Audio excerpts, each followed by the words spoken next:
ನಮಸ್ಕಾರ ಸ್ನೇಹಿತರೆ ಡಿಸೆಂಬರ್ ತಿಂಗಳ ಪ್ರಮುಖ ಪ್ರಚಲಿತ ವಿದ್ಯಮಾನ ಡಿಸ್ಕಸ್ ಮಾಡೋಣ. ಮೋಸ್ಟ್ ಇಂಪಾರ್ಟೆಂಟ್ ಕರೆಂಟ್ ಅಫೇರ್ಸ್ ಇದೆ ಎಕ್ಸಾಮ್ಸ್ಗೆ ಬರ್ತಕ್ಕಂಥದ್ದು. ಪ್ರೀವಿಯಸ್ ಮಂತ್ಸ್ ಮಾಡಿರ್ತಕ್ಕಂಥದ್ದೆಲ್ಲ ನಿಮಗೆ ನಮ್ಮ ವೀಕ್ಲಿ ಕರೆಂಟ್ ಅಫೇರ್ಸ್ ಅಲ್ಲಿ ಹೋಗಿ ನೋಡ್ಬೋದು, ಅಥವಾ ಮಂತ್ಲಿ ಕರೆಂಟ್ ಅಫೇರ್ಸ್ ಮಾಡಿರೋ ನೋಡ್ಬೋದು. ಎಕ್ಸಾಮ್ಸ್ ಹತ್ರ ಇರೋ ದಯವಿಟ್ಟು ನಾನು ಹೇಳ್ತಾ ಇದ್ದೀನಿ, ಈ 2025 ಮ್ಯಾರಥಾನ್ ವಿಡಿಯೋಸ್ಗಳು ಮಾಡಿದೀವಿ. ಜನವರಿಯಿಂದ April, May to August and September to November ನೋಡಿ. ಸೊ ದಿಸ್ ಆಲ್ ಮ್ಯಾರಥಾನ್ ವಿಡಿಯೋಸ್ಗಳು, ಲಿಂಕ್ಗಳನ್ನ ಕೊಟ್ಟಿರ್ತೀನಿ. ದಿಸ್ ಆಲ್ ಎಕ್ಸಾಮ್ಸ್ಗೆ ಇಂಪಾರ್ಟೆಂಟ್ ಆಗುತ್ತೆ, ರಿವಿಷನ್ಸ್ ಆಗುತ್ತೆ. ಅಂಡ್ ಇವೆಲ್ಲ ನಾವು ಇತ್ತೀಚೆಗೆ ಎಕ್ಸಾಮ್ಸ್ ಅಲ್ಲಿ ಬಂದಿವೆ ಕೂಡ. ಸೊ ಲಿಂಕ್ಸ್ಗಳನ್ನ ಇದೇ ವಿಡಿಯೋದ ಕೆಳಗೆ ಡಿಸ್ಕ್ರಿಪ್ಷನ್ ಬಾಕ್ಸ್ ಅಲ್ಲಿ ಕೊಟ್ಟಿರ್ತೀನಿ. ನಮ್ಮ ಟೆಲಿಗ್ರಾಮ್, ಇನ್ಸ್ಟಾಗ್ರಾಮ್ ಫಾಲೋ ಮಾಡ್ಕೊಳ್ಳೋ, ಅಲ್ಲೂ ಕೂಡ ನಾವು ಶೇರ್ ಮಾಡ್ತೇವೆ. ಅಥವಾ ಪುನೀತ್ ಫೋರಮ್ ಅಂತ ಸರ್ಚ್ ಮಾಡಿ ಈ ರೀತಿ ಸಿಂಬಲ್ಗಳು ಸಿಗುತ್ತೆ, ತಾವು ಜಾಯ್ನ್ ಆಗ್ಬೋದು. ಸೊ ಬನ್ನಿ, ಆಗ್ರೆ ನಾನಿಲ್ಲಿ ಪ್ರಶ್ನೋತ್ತರಗಳ ಮುಖಾಂತರ ಕವರ್ ಮಾಡ್ತಾ ಇದ್ದೀನಿ ಸ್ನೇಹಿತರೆ. ಅಂಡ್ ಇಲ್ಲಿ ಪ್ರಮುಖವಾಗಿ ತುಂಬಾ ಕ್ವಶನ್ಸ್ಗಳು ತಗೊಂಡಿರ್ತೀನಿ. ಫಾಸ್ಟ್ ಆಗಿ ಹೋಗೋಣ, ಪಾಯಿಂಟ್ ಟು ಪಾಯಿಂಟ್ ಡಿಸ್ಕಸ್ ಮಾಡೋಣ. ಎಕ್ಸಾಮ್ ಅಲ್ಲಿ ಬರ್ತಕ್ಕಂಥ current affair point to point ಏನಾದ್ರು ಡಿಸ್ಕಸ್ ಮಾಡ್ತಾ ಹೋಗೋಣ. ಯಾವ್ದು ಬರುತ್ತೆ ಅಂತ ಕೂಡ ಹೇಳ್ತಾ ಹೋಗ್ತೀನಿ, ಹೆಂಗ್ ಕೇಳ್ತಾನೆ ಅಂತ ಕೂಡ ಹೇಳ್ತಾ ಹೋಗ್ತೇನೆ. ನೋಡಿ, this is very important question. ಪ್ರಧಾನಮಂತ್ರಿ ಕಚೇರಿಗೆ ಯಾವ ಹೊಸ ಹೆಸರನ್ನು ನೀಡಲಾಗಿತ್ತು? ನಿಮ್ಗೆ ಗೊತ್ತಿದೆ, ನಮ್ಮ ಪ್ರಧಾನಮಂತ್ರಿ ತಮ್ಮ ಒಂದು ಆ ರೋಡ್ಗೆ ಕರ್ತವ್ಯ ಪಥ್ ಅಂತ ಇಟ್ಟಿದ್ರು. ಹಂಗೆ ಇಲ್ಲೂ ಕೂಡ ಅವರ PMO ಆಫೀಸ್ಗೆ, ಪ್ರೈಮ್ ಮಿನಿಸ್ಟರ್ ಆಫೀಸ್ಗೆ ಸೇವಾ ತೀರ್ಥ ಅಂತ ಹೆಸರಿಟ್ಟಿದ್ದಾರೆ. ಅಂದ್ರೆ ಏನ್ ಅರ್ಥ ಇದರ ಅರ್ಥ ಅಂದ್ರೆ, ಪ್ರಧಾನಮಂತ್ರಿ ತಮ್ಮನ್ ತಾವೇ ನಾವು ಸೇವಕರು ಅಂತ ಹೇಳ್ಕೊಂಡಿದ್ದಾರೆ ಅಲ್ವಾ ಸರ್. ಹಾಗಾಗಿ ಇದೊಂದು ಸೇವೆ ಮಾಡ್ತಕ್ಕಂಥದ್ದು, ಹಾಗಾಗಿ ಸೇವಾ ತೀರ್ಥ ಅಂತ ಹೆಸರಿಟ್ಟಿದ್ದಾರೆ. ತುಂಬಾ ಡೀಟೇಲ್ ಬೇಕಾಗಿಲ್ಲ, ಕರೆಂಟ್ ಅಫೇರ್ ಇಷ್ಟು ತಿಳ್ಕೊಂಡ್ರೆ ಸಾಕು. ಓಕೆ, ನೆಕ್ಸ್ಟ್ ಬರ್ತೀನಿ. ಇತ್ತೀಚೆಗೆ ಸುದ್ದಿಯಲ್ಲಿದ್ದ ಮತ್ತು ಕೇಂದ್ರ ಸಚಿವ ಸಂಪುಟ ಅನುಮೋದಿಸಲ್ಪಟ್ಟ ಶಾಂತಿ ಮಸೂದೆ. This is very important sir. ಶಾಂತಿ ಬಿಲ್ ಲೋಕಸಭೆಯಲ್ಲೂ ಕೂಡ ಮಂಡಿಸಿದ್ರು. ಇದು ಏನೋ ಈ ವಿಂಟರ್ ಸೆಷನ್ ಅಲ್ಲಿ ಆಯ್ತು ಅವಾಗ. ಇದು ಯಾವ ವಲಯಗಳಿಗೆ ಸಂಬಂಧಿಸಿದೆ ಅಂತ ಕೇಳಿರೋದು. ಯಾವ ವಲಯ ಶಾಂತಿ ಬಿಲ್ ಇರೋದು ಹೇಳ್ತೀರಾ? ಎಸ್, ಫಟಾಫಟ ಅಂತ ಹೇಳ್ಬೇಕು. ಪರಮಾಣು, ನ್ಯೂಕ್ಲಿಯರ್ ಸರ್, ವೆರಿ ಇಂಪಾರ್ಟೆಂಟ್. ಇದು ಡೀಟೇಲ್ ಆಗಿ ಹೇಳ್ತೀನಿ ನೋಡಿ, ಡೀಟೇಲ್ ಆಗಿ ತಿಳ್ಕೋಣ. ಕನ್ನಡದಲ್ಲೂ ಇದೆ ಇಲ್ಲಿ, ಸೊ ಡೀಟೇಲ್ ಆಗಿ ತಿಳ್ಕೋಣ. ಫಸ್ಟ್ ಇಲ್ಲಿ ನ್ಯೂಕ್ಲಿಯರ್ ಅಂದ್ರೇನು? ನ್ಯೂಕ್ಲಿಯರ್ ಅಂದ ತಕ್ಷಣ ಪರಮಾಣು ಇದು ಅಂತ ಅಂದ್ಬಿಟ್ಟು ನಮ್ಮ ಸರ್ಕಾರದ ಒಂದು ಅಡಿಯಲ್ಲಿತ್ತು. ಈಗ ಶಾಂತಿ ಬಿಲ್ ಅಲ್ಲಿ ಏನ್ ಮಾಡ್ತಾ ಇದಾರೆ, ಪ್ರೈವೇಟ್ಗೂ ಕೂಡ ಇದನ್ನ ಕೊಡ್ತಕ್ಕಂಥದ್ದು.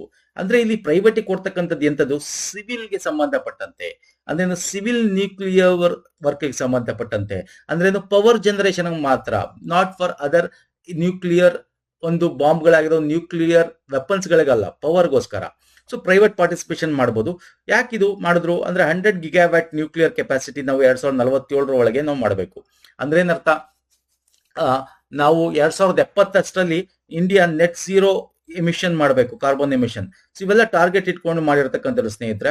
ಸೊ ಹಾಗಾಗಿ ಪ್ರೈವೇಟ್ ಪಾರ್ಟಿಸಿಪೇಷನ್ಗೋಸ್ಕರ ಮಾಡಿದ್ದಾರೆ. ಎಷ್ಟು ಮಾಡಿದ್ದಾರೆ? ಇದು FDI, ಫಾರಿನ್ ಕಂಪನೀಸ್ಗಳು ಡೈರೆಕ್ಟ್ ಇನ್ವೆಸ್ಟ್ ಮಾಡಬಹುದು. ಎಷ್ಟು?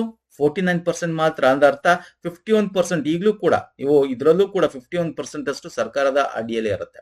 ಇದಕ್ಕೆ ಸ್ಮಾಲ್ ರಿಯಾಕ್ಟರ್ಸ್ ಗಳನ್ನ ಮಾಡಬೇಕು ಅಂತ. Okay, so why it has been officially ಮಂಡಿಸಿದ್ರು ಅಂತ ನೋಡೋದಾದ್ರೆ, to India nuclear energy sector ಅಲ್ಲಿ ಪ್ರೈವೇಟ್ ಫಾರಿನ್ ಪಾರ್ಟಿಸಿಪೇಷನ್ ಆಗಬೇಕು. ಸೊ ದಟ್ ಪ್ರೈವೇಟ್ ಪಾರ್ಟಿಸಿಪೇಷನ್ ಆಗೋದ್ರಿಂದ ನಮ್ಮ nuclear power generation, renewable energy resource ಜಾಸ್ತಿ ಆಗುತ್ತೆ ಅಂತ. ಇದಕ್ಕೋಸ್ಕರ ಅಟಾಮಿಕ್ ಎನರ್ಜಿ ಆಕ್ಟ್ ಏನಿದೆ 1962 ಮತ್ತೆ civil liability of nuclear damage act 2010 ಇದನ್ನ ಮಾಡಿಫೈ ಮಾಡ್ತಾ ಇದ್ದಾರೆ. ಸೊ ಅದಕ್ಕೆ ಏನ್ ಡಿಫರೆನ್ಸ್ ಅಂತ ನೋಡೋದಾದ್ರೆ, ಸಿಂಪಲ್ ಆಗಿ ನೋಡೋದಾದ್ರೆ, ಮೊದಲು ಕಂಪ್ಲೀಟ್ ಗೌರ್ಮೆಂಟ್ ಅಂಡರ್ ಮಾನೋಪಾಲಿ ಇತ್ತು. ಈಗ ಗೌರ್ಮೆಂಟ್ ಇದನ್ನ ಪ್ರೈವೇಟ್ಗೂ ಬಿಟ್ಕೊಡ್ತಕ್ಕಂಥದ್ದು. ಎಷ್ಟು ಪರ್ಸೆಂಟ್? 49%. ಅಂದ್ರೆ still majority shares of private government ಅಲ್ಲೇ ಇರುತ್ತೆ. 49% ಪ್ರೈವೇಟ್ನವರು. ಅಂದ್ರೆ ಏನರ್ಥ, ಇದರಲ್ಲಿ ರಿಸರ್ಚ್ ಅಂಡ್ ಡೆವಲಪ್ಮೆಂಟ್ ಮಾಡಬೇಕು. ಮುಖ್ಯ ಉದ್ದೇಶ ನಾನು ಹೇಳ್ತಾ ಹೋಗ್ತೀನಿ ನೋಡಿ. ಇದರ ಮುಖ್ಯ ಉದ್ದೇಶ ಏನು? ಪರಮಾಣು ಖನಿಜಗಳನ್ನ ರಿಸರ್ಚ್ ಮಾಡೋದು, ಗಣಿಗಾರಿಕೆ ಮಾಡಿ ಅಲ್ಲಿಂದ ತೆಗೆಯೋದು, ತಯಾರಿಕೆ ಮಾಡೋದು, ಪರಮಾಣು ಉಪಕರಣ ಘಟಕಗಳನ್ನು ಅಭಿವೃದ್ಧಿ ಪಡಿಸ್ತಕ್ಕಂಥ ತಂತ್ರಜ್ಞಾನಗಳಲ್ಲಿ ರಿಸರ್ಚ್ ಅಂಡ್ ಡೆವಲಪ್ಮೆಂಟ್ ಮಾಡೋದು. ಇದರಲ್ಲಿ ಖಾಸಗಿದು ಕೂಡ ಇಂಪಾರ್ಟೆಂಟ್ ಆಗುತ್ತೆ ಅಂತ ಹೇಳಿ ಇದನ್ನು ತಂದಿರ್ತಕ್ಕಂಥದ್ದು. ಸೊ ಇಲ್ಲಿ ಏನ್ ಮಾಡ್ತಾರೆ ಅಂದ್ರೆ, ಸಣ್ಣ ಮಾಡ್ಯುಲರ್ SMR ಅಂತ ಕರಿತೀವಿ, ಸಣ್ಣ ಮಾಡ್ಯುಲರ್ ರಿಯಾಕ್ಟರ್ ಅಂತ SMR ಅಂತ ಕರಿತೀವಿ ನೋಡಿ, ಸ್ಮಾಲ್ ಮಾಡ್ಯುಲರ್ ರಿಯಾಕ್ಟರ್ಸ್ ಗಳನ್ನ ತರ್ತಕ್ಕಂಥದ್ದು. ಓಕೆ, ಸೊ ಇದರಿಂದ ಏನಾಗುತ್ತೆ, ನಾವು ಎಲೆಕ್ಟ್ರಿಕಲ್ ಇದನ್ನ ಮಾಡಬಹುದು. ಇದಕ್ಕೆ 20,000 ಕೋಟಿ ಕೂಡ ಸರ್ಕಾರ ಕೊಡ್ತಾ ಇದೆ. ಮತ್ತೆ ಬೇರೆ ಬೇರೆ ರೀತಿಯಾದ ಒಂದು ಇನ್ಶೂರೆನ್ಸ್ ಕೂಡ ಕೊಡ್ತಾ ಇದೆ. ತುಂಬಾ ಇದರಲ್ಲಿ ಡೀಟೇಲ್ಸ್ ಇದೆ. ಇದು ಆ ಕಾಯ್ದೆಯಾಗಿ ಹೊರಗೆ ಬಂದಾಗ ಇದು ಕಂಪ್ಲೀಟ್ ಆಗಿ ಡಿಸ್ಕಸ್ ಮಾಡೋಣ. ಬಟ್ ಸ್ಟಿಲ್ ಇದ್ರ ಬಗ್ಗೆ ಕೇಳ್ತಾರೆ. ಸೊ ಮೋಸ್ಟ್ ಇಂಪಾರ್ಟೆಂಟ್ ಪಾಯಿಂಟ್ ನಾನು ಡಿಸ್ಕಸ್ ಮಾಡಿದ್ದೀನಿ ಸ್ನೇಹಿತರೆ. ಫೈನ್ ಸರ್, ನೆಕ್ಸ್ಟ್ ಬರ್ತೀನಿ. This is very important. Once again, ನಮ್ಮ ಎಕಾನಮಿ ಅಡಿಯಲ್ಲಿ GDP ಇದೆ ಬೇಸ್ ಇಯರ್ ಚೇಂಜ್ ಮಾಡಿ. ನಿಮ್ಗೆ ಗೊತ್ತಿದೆ, 2011-12 ಈಗ ಚೇಂಜ್ ಮಾಡ್ತಾ ಇದ್ದಾರೆ. 2026 ಫೆಬ್ರವರಿ 27ರಿಂದ 26-27ರಿಂದ ಚೇಂಜ್ ಆಗುತ್ತೆ. 2022-23ಕ್ಕೆ ಬರುತ್ತೆ.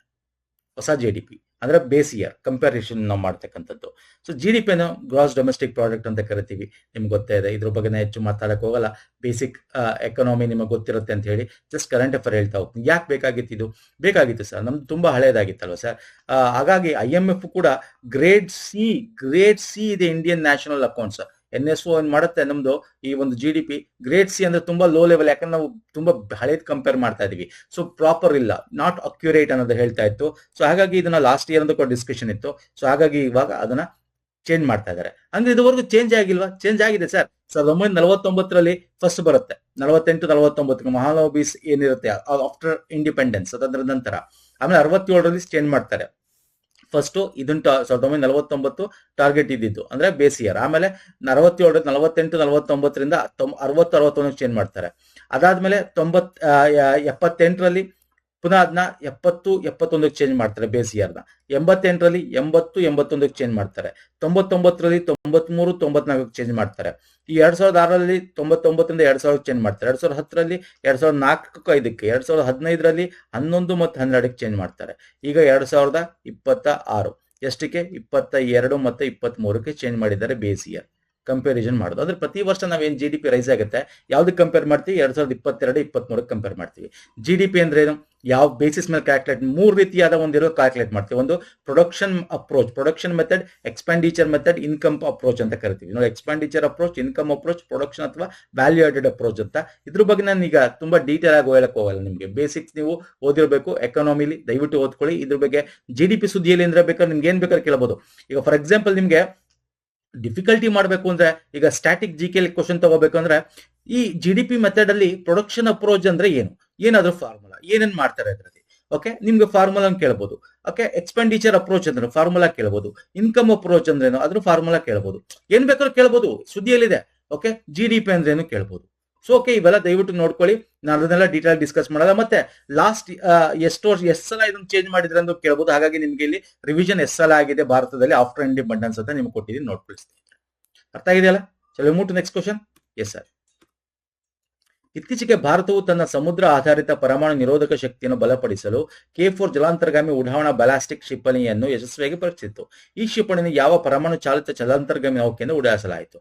ನೋಡಿ, ಇಂಡಿಯಾ ಈಗ ನಾವು ಪರಮಾಣು ಸಿಡಿತಲೆಗಳು ಏನಿದೆ ಅದರ ಕ್ಷಿಪಣಿಗಳನ್ನ ಉಡಾಯಿಸಿ ಬರ್ತಾ ಇರೋದನ್ನ ತಡೆಯಬಹುದು ಅಥವಾ ನಮ್ಮ ಕ್ಷಿಪಣಿಗಳನ್ನ ಹಾರಿಸಬಹುದು.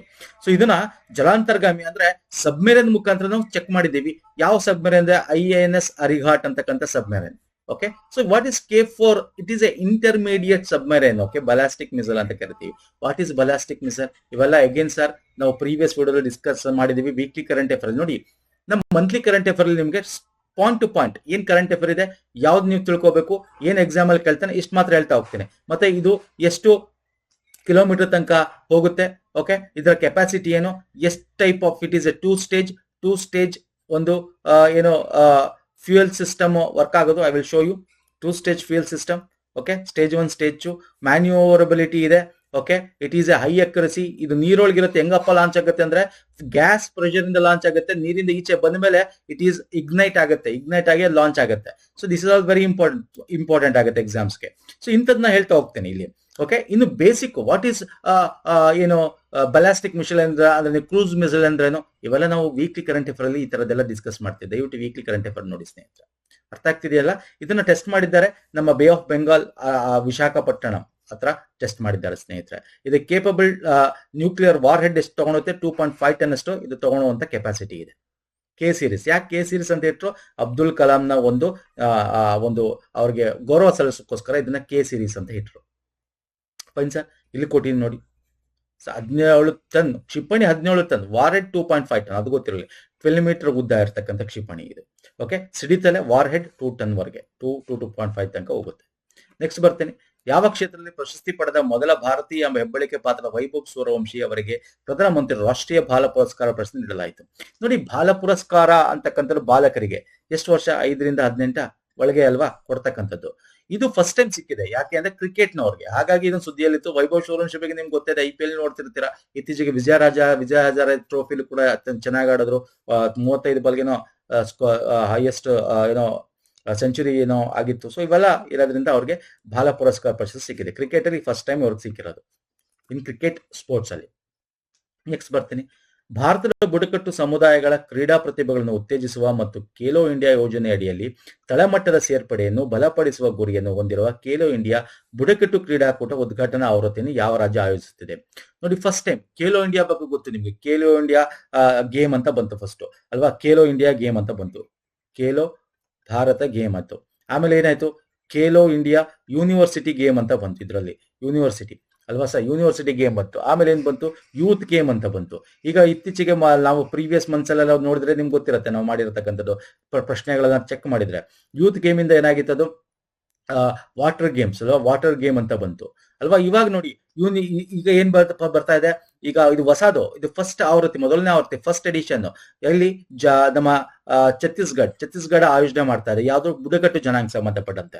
ಅಂದ್ರೆ ಇಲ್ಲಿ ಬುಡಕಟ್ಟುಗಳನ್ನೇ ಮಾತ್ರ ಕನ್ಸಿಡರ್ ಮಾಡಿ ಅದ್ರಲ್ಲಿ ಯಾರು ಚೆನ್ನಾಗಿ ಆಳ್ತಾರೆ ಅವ್ರಿಗೆ ಸ್ಪಾನ್ಸರ್ಶಿಪ್ ಕೊಟ್ಟು ಖೇಲೋ ಇಂಡಿಯಾ ಅಥ್ಲೆಟ್ಗೆ ಕಳಿಸ್ಕೊಡ್ತಾರೆ. ಅಲ್ಲಿ ಅವ್ರಿಗೆ ಆನ್ಯುಯಲಿ 5 ಲಕ್ಷ ಸ್ಪಾನ್ಸರ್ಸ್ ತನಕ ಇದರಲ್ಲಿ ವಿನ್ ಆದವ್ರಿಗೆ. ಸೊ ಇದು ಫಸ್ಟ್ ಟೈಮ್ ಮಾಡಿರೋದು. ಸೊ ಇದರ ಒಂದು ಮಸ್ಕಟ್ ರಿಲೀಸ್ ಮಾಡಿದ್ರು. ಮಸ್ಕಟ್ ಅಂದ್ರೆ ಗೊತ್ತಲ್ಲ ನಿಮಗೆ, ಒಂದು ಗೊಂಬೆ ತರ ಇರುತ್ತೆ. ಅದ್ರ ಹೆಸರು ಏನು ಅಂತ ಕೇಳ್ಬೋದು ನಿಮ್ಗೆ? ಮೋರ್ ವೀರ್ ಅಂತ. ಮೋರ್ ಅಂದ್ರೆ ಅವರ್ ಓನ್ ಅಂತ, ವೀರ್ ಅಂದ್ರೆ ಬ್ರೇವರಿ ಅಂತ. ಸೊ ಇದನ್ನು ಕೂಡ ಎಕ್ಸಾಮ್ ಅಲ್ಲಿ ಕೇಳಬಹುದು, ತಿಳ್ಕೊಳ್ಳಿ. Muscat of Khelo India tribal games Bilaspur Chhattisgarh ಅಲ್ಲಿ ಉದ್ಘಾಟನಾ ಆವೃತ್ತಿ ಮಾಡಿದ್ದಾರೆ. ಅದರ ಒಂದು ಮಸ್ಕಟ್ ನ ಹೆಸರು ಮೋರ್ ವೀರ್ ಅಂತ. Okay, fine sir. ನೆಕ್ಸ್ಟ್ ಬರ್ತೀನಿ. ಇತ್ತೀಚೆಗೆ Khelo India 5th university games ಕೂಡ ಮುಗಿತು. ಜೈಪುರಲ್ಲಿ ಆಯ್ತು, ರಾಜಸ್ಥಾನದಲ್ಲಿ.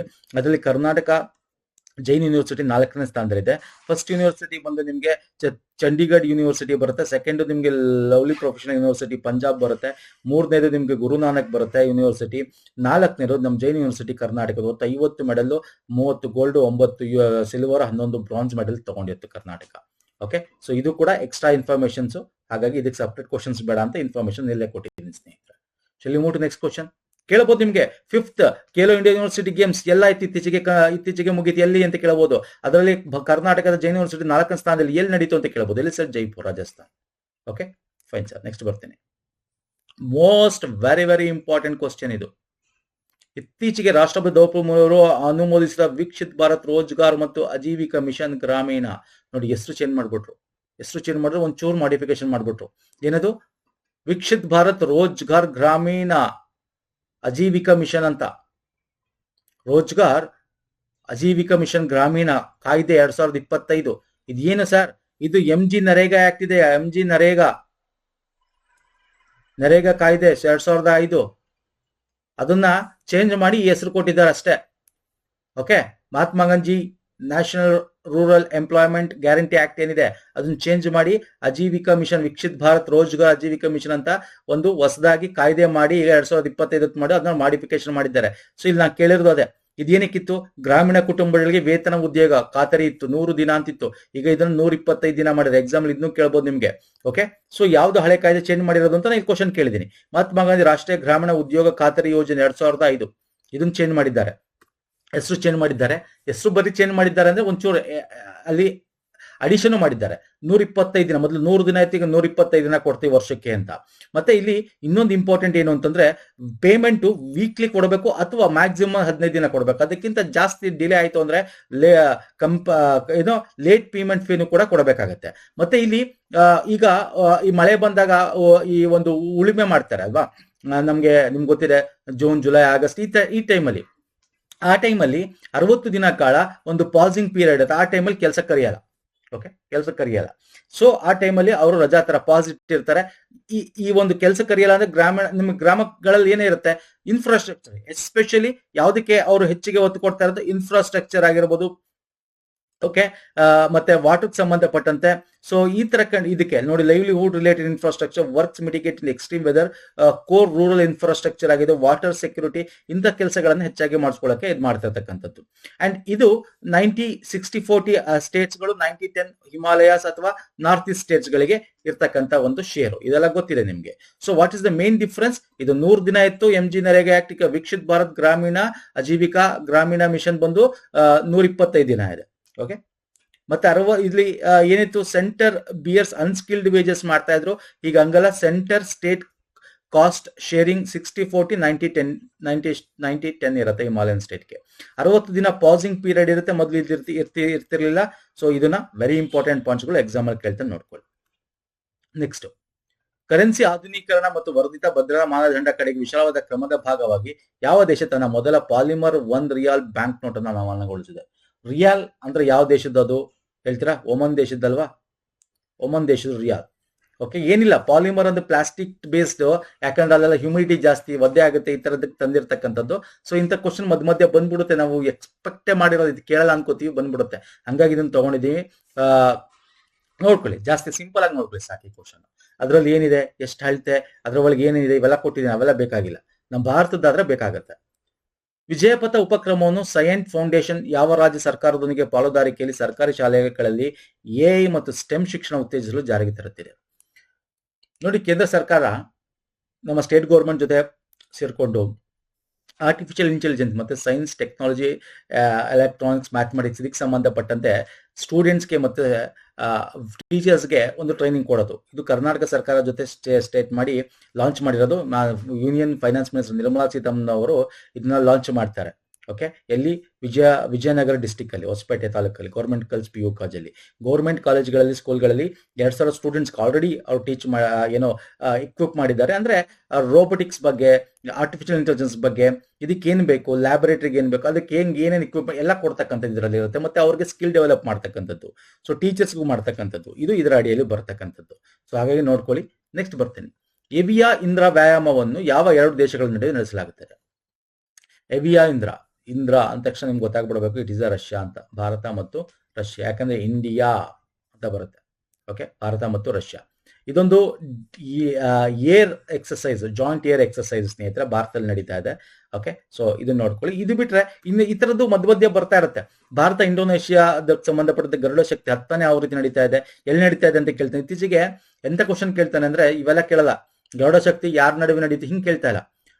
ಎಷ್ಟನೇ ಆವೃತ್ತಿ ನಡೀತಾ ಇತ್ತು, ಎಲ್ಲಿ ನಡೀತು, ಭಾರತದಲ್ಲ ಅಥವಾ ಇಂಡೋನೇಷ್ಯಾದಲ್ಲ, ಭಾರತದಲ್ಲಿ ಬಕ್ಲೋ ಹಿಮಾಚಲ ಪ್ರದೇಶದಲ್ಲಿ ನಡೀತು. ಅದೇ ರೀತಿ ಒಂದಷ್ಟು ಇಂಪಾರ್ಟೆಂಟ್ ಕೊಟ್ಟಿದ್ದೀನಿ, ಇಲ್ಲಿ ನೋಡ್ಕೊಬಿಟ್ಟು. ಗರುಡ ಶಕ್ತಿ, ಗರುಡ ಆಗಿರ್ಬೋದು, ಎಕ್ಸಸ್ ಗರುಡ ಶಕ್ತಿ ಬೇರೆ, ಗರುಡ ಬೇರೆ.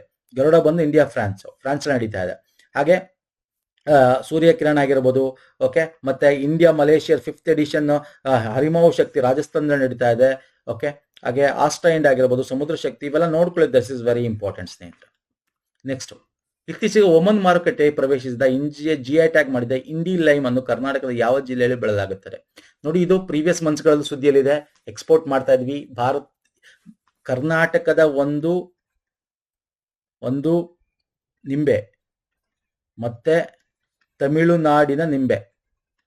ಕರ್ನಾಟಕದ ನಿಂಬೆ ಹೆಸರು ಇಂಡಿ ಲೈಮ್ ಅಂತ ಇದೆ ಅಲ್ವಾ? ಇದು ವಿಜಯಪುರದಲ್ಲಿ ಬೆಳೀತಾರೆ. ತಮಿಳುನಾಡದ ಒಂದು ನಿಂಬೆ ಇದೆ, ಅದನ್ನು ಎಕ್ಸ್ಪೋರ್ಟ್ ಮಾಡಿದ್ವು. ಯಾವ್ದು ಹೆಸರು ಕಮೆಂಟ್ ಮಾಡಿ. GI ಟ್ಯಾಗ್ ಇರ್ತಕ್ಕಂಥದ್ದು ಇಂಥದ್ದು ಎಕ್ಸಾಮ್ ಅಲ್ಲಿ ಕೇಳ್ತಾನೆ, ಎಕ್ಸಾಮ್ ಅಲ್ಲಿ. ಓಕೆ, ನೆಕ್ಸ್ಟ್, ಅರಣ್ಯ ಮತ್ತೆ ವನ್ಯಜೀವಿ ಮತ್ತು ಪರಿಸರ ವಿಜ್ಞಾನಗಳಲ್ಲಿ ಶಿಕ್ಷಣ ಮತ್ತು ಸಂಶೋಧನೆಗಳನ್ನು ಬಲಪಡಿಸುವ ಗುರಿಯನ್ನು ಹೊಂದಿರುವ ಭಾರತದ ಮೊದಲ ಮೀಸಲಾದ ಅರಣ್ಯ ವಿಶ್ವವಿದ್ಯಾನಿಲಯವು ಉತ್ತರ ಪ್ರದೇಶದ ಯಾವ ನಗರದಲ್ಲಿ ಸ್ಥಾಪನೆ ಆಗಲಿದೆ? ನಾನು ಇಲ್ಲೇ ಡೀಟೇಲ್ ನೋಡಿ, ನಮ್ಮ ಕ್ವಶನ್ಸ್ ಎಷ್ಟು ಡೀಟೇಲ್ ಆಗಿರುತ್ತೆ ಅಂದ್ರೆ ಈ ಕ್ವಶನ್ ಎಲ್ಲ ಇನ್ಫಾರ್ಮೇಶನ್ಸ್ ಇರುತ್ತೆ ನಿಮ್ಗೆ ಕೇಳಬಹುದು. ಇಂಡಿಯಾ ಫಸ್ಟ್ ಫಾರೆಸ್ಟ್ ಎಲ್ಲಾಗ್ತಾ ಇದೆ? ಉತ್ತರ ಪ್ರದೇಶದಲ್ಲಿ. ಎಲ್ಲಾಗ್ತಾ ಇದೆ? ಗೋರಖ್ಪುರದಲ್ಲಿ. ಮೊದಲ ಮೀಸಲಾದ ಅರಣ್ಯ ವಿಶ್ವವಿದ್ಯಾನಿಲಯ India to get first forest university, Gorakhpur. ಇದಕ್ಕೆ 125 ಎಕರೆನ ಇಟ್ಟಿದ್ದಾರೆ. ಓಕೆ, 50 ಕೋಟಿ ಬಡ್ಜೆಟ್ ಉತ್ತರ ಪ್ರದೇಶ ಗೌರ್ಮೆಂಟ್ ಕೊಡ್ತಾ ಇದೆ. ನೆಕ್ಸ್ಟ್, ಇಂಡಿಯಾ ಪೋಸ್ಟ್ ಕರ್ನಾಟಕದ ಮೊದಲ ಜನ್ ಝೆಡ್ ವಿಷಯದ ಅಂಚೆ ಕಚೇರಿಯಲ್ಲಿ ನೋಡಿ, ಜನರೇಷನ್ ಝೆಡ್ ಅಂದ್ರೆ ಫುಲ್ ಟೆಕ್ನಾಲಜಿ. ಜನರ ಈಗಿನ ತಕ್ಕಂತೆ ಅಲ್ಲಿ ಸ್ಟಡಿ ಆಗಿರ್ಬೋದು, ವೈಫೈ ಆಗಿರ್ಬೋದು, ಒಂಥರ ಮಾಡರ್ನ್ ಆಗಿರುತ್ತೆ ಈ ಪೋಸ್ಟ್ ಆಫೀಸ್ಗಳು. ಪ್ರತಿ ಒಂದು ರಾಜ್ಯದಲ್ಲೂ ಮಾಡ್ತಾ ಇದ್ದಾರೆ. ಜಮ್ಮುಲೂ ಮಾಡಿದ್ದಾರೆ, ಕೇರಳದಲ್ಲೂ ಮಾಡಿ, ಪ್ರತಿಯೊಂದು ರಾಜ್ಯದಲ್ಲಿ. ಹಾಗೆ ಕರ್ನಾಟಕದಲ್ಲೂ ಮಾಡಿದ್ದಾರೆ. ಎಲ್ಲಿ ಮಾಡಿದ್ದಾರೆ ಅಂದ್ರೆ Acharya institute of technology Bengaluru, ಅಲ್ಲಿ ಕ್ಯಾಂಪಸ್ ಅಲ್ಲಿ ಮಾಡಿರ್ತಕ್ಕಂಥ gen Z post office. Okay, ಬೆಂಗಳೂರಲ್ಲಿ. ಕಲರ್ಫುಲ್ ಆಗಿರುತ್ತೆ interiors, full wifi, selfie points, student design course ಇರುತ್ತೆ, reading areas, cafe style seating, wellness space, ಈ ತರ ಜನರೇಷನ್ ಝೆಡ್ ಏನಿದ್ದಾರೆ ಸೊ ಅದ್ರ ತಕ್ಕಂತೆ ಇರತಕ್ಕಂಥ ಪೋಸ್ಟ್ ಆಫೀಸ್ಗಳು ಪ್ರತಿ ಒಂದು ರಾಜ್ಯದಲ್ಲೂ ಆಗ್ತಾ ಇದೆ ಸ್ನೇಹಿತರೆ. ನೆಕ್ಸ್ಟ್, ಹಣಕಾಸು ಸಚಿವಾಲಯ ಎಲ್ಲ 28 ಪ್ರಾದೇಶಿಕ ಗ್ರಾಮೀಣ ಬ್ಯಾಂಕುಗಳಿಗೆ ಹೊಸ ಸಾಮಾನ್ಯ ಲೋಗೋವನ್ನು ಅನಾವರಣಗೊಳಿಸಿತು. ಇದು ಒಂದೇ ಮತ್ತು ಏಕೀಕೃತ ಬ್ರಾಂಡ್ ಗುರುತನ್ನು ಸೃಷ್ಟಿಸಲು, ಅವುಗಳ ಗೋಚರತೆ ಮತ್ತು ರಾಷ್ಟ್ರವ್ಯಾಪಿ ಮನ್ನಣೆಯನ್ನು ಬಲಪಡಿಸಲು ಸಹಾಯ ಮಾಡುತ್ತದೆ. ಹೊಸ RRB ಲೋಗೋದ ಬಣ್ಣಗಳು ಏನನ್ನು ಸೂಚಿಸುತ್ತದೆ? ರೀಜನಲ್ ರೂರಲ್ ಬ್ಯಾಂಕ್ ನೋಡಿದಿರಲ್ಲ, ನಾವು GK ಎಲ್ಲ ಮಾಡಿದೀವಿ. ನಿಮ್ಗೆ ಇದ್ರ ಬಗ್ಗೆ ಡೀಟೇಲ್ ಆಗಿ ಕರೆಂಟ್ ಅಫೇರ್ ಅಲ್ಲೂ ಕೂಡ ಡಿಸ್ಕಸ್ ಮಾಡಿದ್ವಿ last year 2025 current affair weekly detail ಆಗಿ. 1 ಸ್ಟೇಟ್ 1 RRB ಒಂದು ರಾಜ್ಯಕ್ಕೆ ಒಂದು RRB ಅಂತ ಮಾಡಿದ್ರು. ಅದು ಒಟ್ಟಿಗೆ 28 ಇದೆ ನಮ್ಮ ಇಡೀ ದೇಶದಲ್ಲಿ. ಒಟ್ಟು 11 ಸ್ಟೇಟ್ ಯೂನಿಯನ್ ಟೆರಿಟರಿ ತಗೊಂಡ್ರೆ 28 ಇದೆ ಅಷ್ಟೇ. ಪ್ರತಿ ರಾಜ್ಯದಲ್ಲಿ ಒಂದಿರ್ಬೇಕು, ಅದಕ್ಕಿಂತ ಜಾಸ್ತಿ ಇರ್ಬೋದು. ಎಲ್ಲ ಮರ್ಜ್ ಮಾಡಿದ್ವು, ಅಮಾಲ್ಗಮೇಷನ್ ಮಾಡಿದ್ವಿ. ಹಂಗಾಗಿ ಪ್ರತಿಯೊಂದಕ್ಕೂ ಒಂದು ಗುರುತು ಕೊಡಬೇಕು ಅಂತ ಈ ಸಿಂಬಲ್ ಮಾಡಿದೆ, ನ್ಯೂ ಲೋಗೋ. ಇದರಲ್ಲಿ ಏನಿದೆ, ಗ್ರೀನ್ ಇದೆ ಮತ್ತೆ ನೀಲಿ ಇದೆ. ಕಡು ನೀಲಿ ಹಣಕಾಸು ಮತ್ತು ವಿಶ್ವಾಸ, ಇಲ್ಲಿ ಕೊಟ್ಟಿದ್ದೀನಿ, ನಾನು ದೊಡ್ಡದಾಗಿ ತೋರಿಸ್ತೀನಿ. ಹಸಿರು ಜೀವನ ಮತ್ತು ಬೆಳವಣಿಗೆ ಸೂಚಿಸುತ್ತದೆ. ಇದು ಕಂಪ್ಲೀಟ್ ಡೀಟೇಲ್ ನಾನು ಹೇಳ್ಬಿಡ್ತೀನಿ. ಇಲ್ಲಿ ನೋಡಿ, ನ್ಯೂ ಲೋಗೋಲಿ ಏನಾಗುತ್ತೆ, ಒಂದು ಬಣ್ಣ ಇಲ್ಲಿ ನೋಡಿ, finance and trust, life and growth, green. ಇದು ಬಿಟ್ರೆ ಈ ಸಿಂಬಲ್ ಇದು ನೋಡಿ, ಇದೇನಿದೆ, ಒಂಥರ ಅಪ್ವರ್ಡ್ ಗ್ರೋ. ಈ ಕಂಪ್ಲೀಟ್ ಸಿಂಬಲ್ ಇದೆ, ಅಪ್ವರ್ಡ್ ಗ್ರೋ ಇದೆ. ಇದು ಗ್ರೋತ್, ಡೆವಲಪ್ಮೆಂಟ್, ಅಡ್ವಾನ್ಸ್ಮೆಂಟ್ ಹೇಳುತ್ತೆ. ಓಕೆ, ಇನ್ನು ಇದು ನೋಡಿ, ಇದು ಕೈ ತರ ಇದೆಯಲ್ಲ, ಇದು ಕೈ ತರ ಅಲ್ವಾ, ಕೈ ಹಿಂಗೆ ಎರಡು ಇಟ್ಕೊಂಡಿರೋ hands symbol. Conveys care, support, helping hand ಅಂತ ಹೇಳ್ತೀನಿ ರೂರಲ್ ಕಮ್ಯುನಿಟಿಲಿ. ಅಂಡ್ ಇದು ಉರಿತಿರುವ ಜ್ವಾಲೆ ತರ, symbol of enlightenment, significance, warmth, knowledge, empowering rural populations ಅಂತ. ಸೊ ಇದು ಅದ್ರ ಡೀಟೇಲ್ ಹೇಳುತ್ತೆ. ಸೊ ಈ ಲೋಗೋ ಬಗ್ಗೆ ಡೀಟೇಲ್ ತಿಳ್ಕೊಳ್ಳಿ ಎಕ್ಸಾಮ್ ಅಲ್ಲಿ. This is most expected question. Finance ಅಡಿಯಲ್ಲಿ ಬರುತ್ತೆ, ಎಕಾನಮಿ ಅಡಿಯಲ್ಲಿ, ಅರ್ಥಶಾಸ್ತ್ರದ ಅಡಿಯಲ್ಲಿ. ಓಕೆ, ಅರ್ಥ ಆಗ್ತಿದೆಯಲ್ಲ? Fine sir. ನೆಕ್ಸ್ಟ್ ಬರ್ತೀನಿ, ಇದ್ರ ಬಗ್ಗೆ ಇಲ್ಲಿ ನಾನು ಡೀಟೇಲ್ ಕೊಟ್ಟಿದ್ದೀನಿ. ಒನ್ ಸ್ಟೇಟ್ ಒನ್ RRB ಬಗ್ಗೆ ನೋಡ್ಕೊಳ್ಳಿ ಒಂದ್ಸಲ. ನೆಕ್ಸ್ಟ್, ಪ್ರಧಾನಿ ನರೇಂದ್ರ ಮೋದಿ ಅವರಿಗೆ ಒಮನ್ನ ಯಾವ ಅತ್ಯುನ್ನತ ನಾಗರಿಕ ಗೌರವವನ್ನು ನೀಡಲಾಯಿತು? ಪ್ರತಿ ಒಂದು ಆಲ್ಮೋಸ್ಟ್ 28-29 ಸಿಕ್ಕಿರ್ಬೇಕು ಅವ್ರಿಗೆ. ಓಮನ್ ಪ್ರಥಮ ದರ್ಜೆಯ ಆದೇಶ ಅಂತ, the first class of order of Oman. ಈ ತರ ಎಷ್ಟೊಂದು ರಾಷ್ಟ್ರಗಳಲ್ಲಿ ಅವ್ರು ಕೊಟ್ಟಿದ್ದಾರೆ ನೋಡಿ. ಇದು ಸೇರಿ 29 ಗ್ಲೋಬಲ್ ಹಾನರ್ ಅವರಿಗೆ ಸಿಕ್ಕಿದೆ.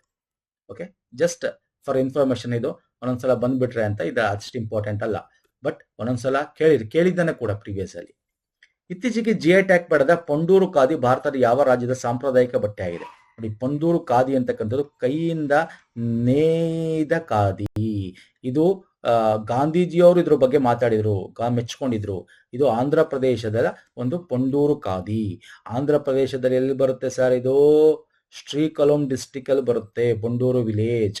ಓಕೆ, ಇದೇ ತರ ತಮಿಳ್ನಾಡು ಒಂದಷ್ಟಿದೆ. ನಾ ಎಲ್ಲಾ ಕ್ವಶನ್ ತಗೊಳಕಾಲ ಒಂದೆರಡು ತಗೋತೀನಿ. ತಮಿಳ್ನಾಡು ಕೂಡ 5 GI ಟ್ಯಾಗ್ ಸಿಕ್ಕಿದೆ. ಒರಿಯೂರು ಕಾಟನ್ ಸ್ಯಾರಿ, ತೊಯ್ಮಲೈ ರೈಸ್ ಅಂತಕ್ಕಂಥ ಒಂದು ಅಕ್ಕಿಗೆ, ಕವಿಂಡಪೊಡ್ಡಿ ನಾಟು ಸಕ್ಕರಾಯಿ ಅಂತ, ಅಷ್ಟು ಆ ಒಂದು ಬೆಲ್ಲ ಅಷ್ಟು ರುಚಿ ಇರುತ್ತೆ ಅಲ್ಲಿದು. ಓಕೆ, ನಮಕ್ಕಲ್ ಕಲಚಟ್ಟಿ ಅಂತ ಒಂದು, ಓಕೆ, ಹೌಸ್ ಹೋಲ್ಡ್ ಅಂದ್ರೆ ಸೋಪ್ ಸ್ಟೋನ್ ಇಂದ ಮಾಡಿರ್ತಕ್ಕಂಥ ಒಂದು ಆರ್ಟಿಕಲ್, ಅಂದ್ರೆ ಒಂದು ನಾವೇನಂತ ಕಲೆ ಕುಶಲಿಂದ ಮಾಡಿರ್ತಾರಲ್ಲ, ಓಕೆ, ಸುಣ್ಣದ ಕಲ್ಲಿಂದ ಅದೇ ಮಾಡಿರ್ತಕ್ಕಂಥದ್ದು ಆ ತರ ಇರುತ್ತೆ.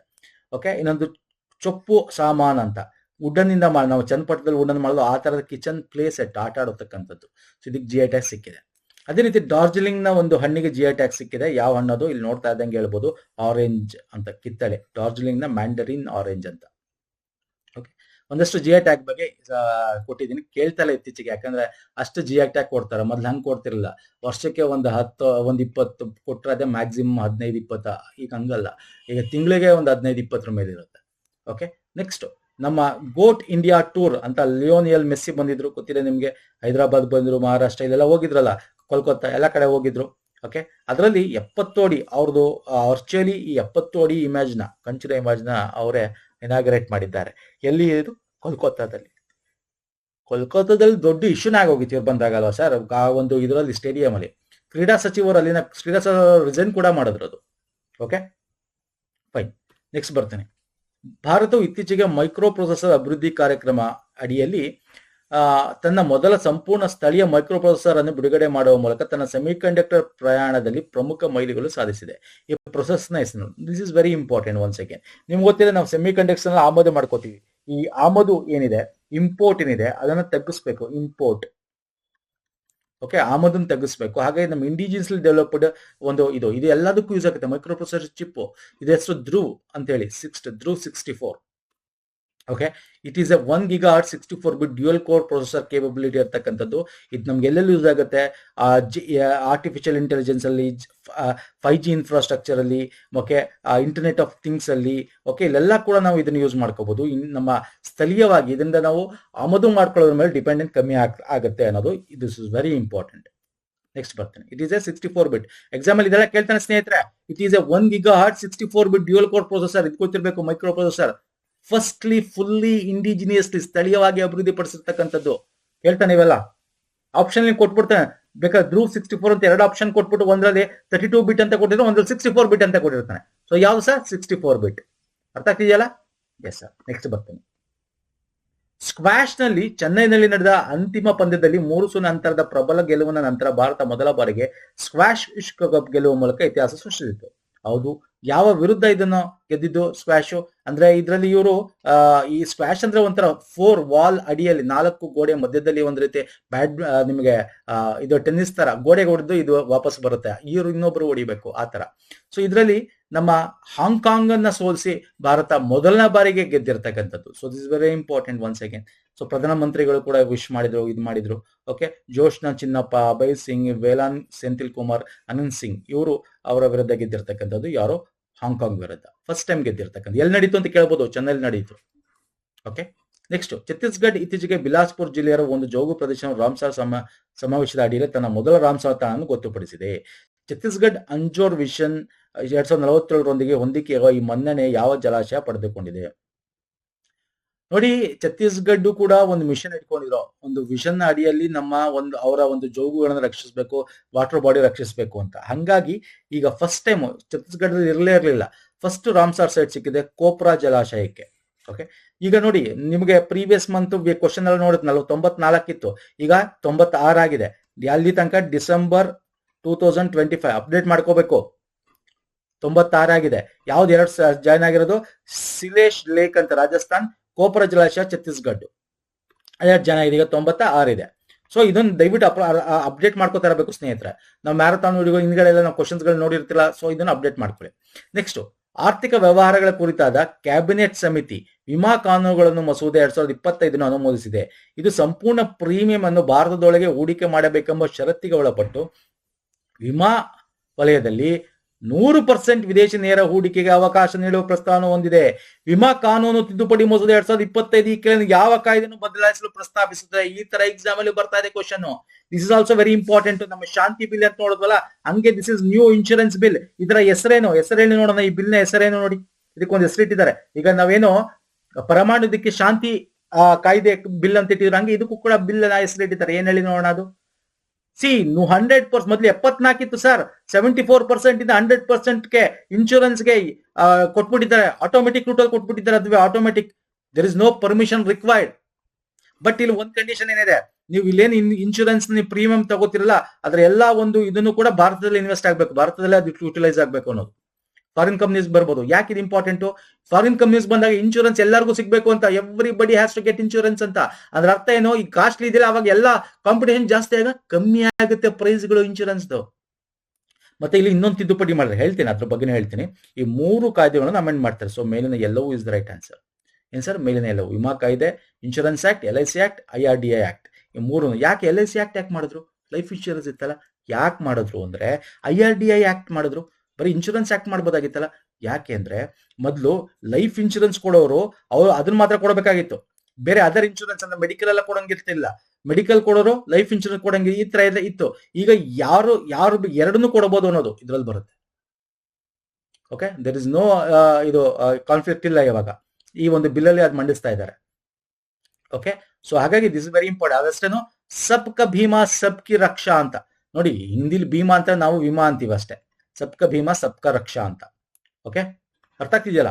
ಸೊ ಇದು ಈ 3 ಕಾಯ್ದೆಗಳನ್ನ ಅಮೆಂಡ್ ಮಾಡಿ ಕೊಡ್ತಾ ಇರ್ತಕ್ಕಂಥದ್ದು. ಯಾಕೆ ಇತ್ತಂದ್ರು ಅಂದ್ರೆ ಲಾಸ್ಟ್ ಪ್ರೀವಿಯಸ್ ಇಯರ್ಸ್ ಕಂಪೇರ್ ಮಾಡಿದ್ರೆ ಈ ಒಂದು ಇನ್ಶೂರೆನ್ಸ್ ಪೆನೆಂಟ್ರೇಷನ್ ಏನಿದೆ ಅದು GDPಗೆ ಎಷ್ಟು ಕೊಡ್ತಾ ಇದೆಯಲ್ಲ ಅದು ಕಮ್ಮಿ ಆಗ್ತದೆ. 4% ಇರೋದು 2023-24 ಅದಕ್ಕಿಂತ ಹಿಂದೆ 4% ಇತ್ತು, ಈಗ 3.7% ಬಂದ್ಬಿಟ್ಟಿದೆ. ಅದು ಕಮ್ಮಿ ಆಗ್ತಾ ಇದೆ. ಇದನ್ನ ಗಮನದಲ್ಲಿ ಇಟ್ಕೊಂಡು 47% ಇದ್ದಿದ್ದು ಪ್ರೈವೇಟ್ ಫಾರಿನ್ ಡೈರೆಕ್ಟ್ ಇನ್ವೆಸ್ಟ್ಮೆಂಟ್ ಈಗ 100% ಮಾಡ್ಬಿಡ್ತಾರೆ. FDI ಬರ್ಬೋದು. ಈಗ 74% ಇತ್ತಷ್ಟೇ, ಈಗ 100% FDI ಬರ್ಬೋದು, ಫಾರಿನ್ ಕಂಪ್ನೀಸ್ ಬರ್ಬೋದು. ಬಟ್ ಇಲ್ಲಿ ಏನ್ ಹೇಳಿದೆ ನಿಮಗೆ, ಅಟ್ ಹ್ಯಾಸ್ ಟು ಬಿ ಏನೋ ಇಲ್ಲಿ ಅವರು ದುಡ್ಡು ಹಾಕ್ಬೇಕು. ನೆಕ್ಸ್ಟ್, ಅತ್ಯುತ್ತಮ ಹವಾಮಾನ ಕಾರ್ಯಕ್ರಮಕ್ಕೆ ವಿಶ್ವಸಂಸ್ಥೆಯ ಪರಿಸರ ಕಾರ್ಯಕ್ರಮದ 2020 ಚಾಂಪಿಯನ್ ಆಫ್ ದಿ ಅರ್ತ್ ಪ್ರಶಸ್ತಿಯನ್ನು ಯಾರಿಗೆ ನೀಡಲಾಗಿದೆ? So very important. ಇದನ್ನ ಆಲ್ರೆಡಿ ಕವರ್ ಮಾಡಿದ್ದೆ, ನಿಮ್ಗೆ ಗೊತ್ತಿದೆ ಇದು. ಯಾರು ಸರ್? ಸುನೀತಾ ನರೇನಾ, ಸುಪ್ರಿಯಾ ಸಾಹು. ಓಕೆ, ತಮಿಳುನಾಡಿನ ಒಂದು additional chief secretary environment and climate change forest ಅಲ್ಲಿ ಬರ್ತಾರೆ ಇವರು. ಫಾರೆಸ್ಟ್ ಇದು ಸುಸ್ಥಿರ ಡೆವಲಪ್ಮೆಂಟ್ಗೆ ಸಂಬಂಧಪಟ್ಟಂತೆ ಅಲ್ಲಿ ಅದಕ್ಕೆ ತುಂಬಾ ಕೆಲಸ ಮಾಡಿದ್ದಾರೆ. ಹಂಗಾಗಿ ಇವರಿಗೆ ಕ್ಲೈಮೇಟ್ ಅರ್ತ್ ಅವಾರ್ಡ್ ಅಂದ್ರೆ UNEP ಯಾರು ಕೊಡ್ತಾರೆ ಅಂತ ಕೇಳ್ತಾರೆ ಎಕ್ಸಾಮ್ ಅಲ್ಲಿ. ಯುನೈಟೆಡ್ ನೇಷನ್ ಎನ್ವೈರನ್ಮೆಂಟಲ್ ಪ್ರೋಗ್ರಾಮ್ ಕೊಡ್ತಕ್ಕಂಥದ್ದು. ಇದರಲ್ಲಿ UNEP earth champion of the Young earth award ಬೇರೆ ಬರುತ್ತೆ. ಚಿನಾಲಿ ಮೋದಿಗೆ ಸಿಕ್ಕಿರೋದು ಅದು ಹೆಂಗ್ ಅರ್ಥ ಅಲ್ವಾ ಸರ್? ಚಿನಾಲಿ ಮೋದಿಗೆ ಯಾರಿಗೆ ಸಿಕ್ಕಿರೋದು ದಯವಿಟ್ಟು ಚೆಕ್ ಮಾಡಿ, ಅದ ಕಮೆಂಟ್ ಮಾಡಿ. ಹೆಂಗ್ ಅರ್ಥ ಬೇಡ, ಇದು ಚಾಂಪಿಯನ್ ಆಫ್ ದ ಅರ್ಥ ಬೇಡ. ಲಾಸ್ಟ್ ಪ್ರೀವಿಯಸ್ ಅಲ್ಲಿ ಯಾರು ಸಿಕ್ಕಿತ್ತು ಭಾರತದವ್ರಿಗೆ? ಗಾಡ್ಗಿಲ್. ಯಾವ ಗಾಡ್ಗಿಲ್ ಸಿಕ್ಕಿತ್ತು? ಅವ್ರಿಗೆ ಸಿಕ್ಕಿತ್ತು. ಇವಾಗ ಸುಪ್ರಿಯಾ ಸಾವ್ಗೆ ಸಿಕ್ಕಿದೆ. ಅಂಡ್ ಆಲ್ಸೋ ರೀಸೆಂಟ್ ಅವಾರ್ಡ್ಸ್ ಗಳನ್ನು ಇಲ್ಲಿ ಕೊಟ್ಟಿನ ಲಿಸ್ಟ್ ನೋಡ್ಕೊಂಬಿಡಿ, ಒಂದೇ ಕಡೆ ಸಿಗುತ್ತೆ ನಿಮಗೆ ಇನ್ಫಾರ್ಮೇಶನ್ಸ್. ನೆಕ್ಸ್ಟ್ ಬರ್ತೀನಿ ಸ್ನೇಹಿತರೆ. ಶ್ರೀಮಂತ ವಿದೇಶಿಯರಿಗೆ ಕನಿಷ್ಠ $1 ಮಿಲಿಯನ್ ಪಾವತಿಗೆ ಪ್ರತಿಯಾಗಿ ತ್ವರಿತ ನಿವಾಸವನ್ನು ನೀಡುವ ಗೋಲ್ಡ್ ಕಾರ್ಡ್ ವೀಸಾ ಯೋಜನೆ ಯಾವ ದೇಶ ಪ್ರಾರಂಭಿಸಿದೆ? ನೋಡಿ, $1 ಮಿಲಿಯನ್ ಏನಿದೆ ದುಡ್ಡನ್ನ ಇನ್ವೆಸ್ಟ್ ಮಾಡಿದ್ರೆ ಅವ್ರಿಗೆ ಆರಾಮಾಗಿ ಅಲ್ಲಿ ಉಳ್ಕೋಬಹುದು. ವೀಸಾ ಸಿಗುತ್ತೆ, ಸಿಟಿಸನ್ಶಿಪ್ ಸಿಗುತ್ತೆ ಮುಂದೆ. So USA. ಅದೇ ರೀತಿ $2 ಮಿಲಿಯನ್ ಇದೆ. ಅದೇ ರೀತಿ $5 ಮಿಲಿಯನ್ ಸಿಕ್ಕಿದ್ರೆ ಪ್ಲಾಟಿನಂ ಕಾರ್ಡ್ ಕೂಡ ಕೊಡ್ತಾರೆ. ಟ್ಯಾಕ್ಸ್ ಬೆನಿಫಿಟ್ಸ್ ಎಲ್ಲ ಕೊಡ್ತಾರೆ. ಅಂದ್ರೆ ಇನ್ವೆಸ್ಟ್ಮೆಂಟ್ ನ ಹೊರ ದೇಶದವ್ರು ಬಂದು ಇಲ್ಲಿ ಮಾಡ್ಲಿ ಅಂತಕ್ಕಂಥದ್ದು.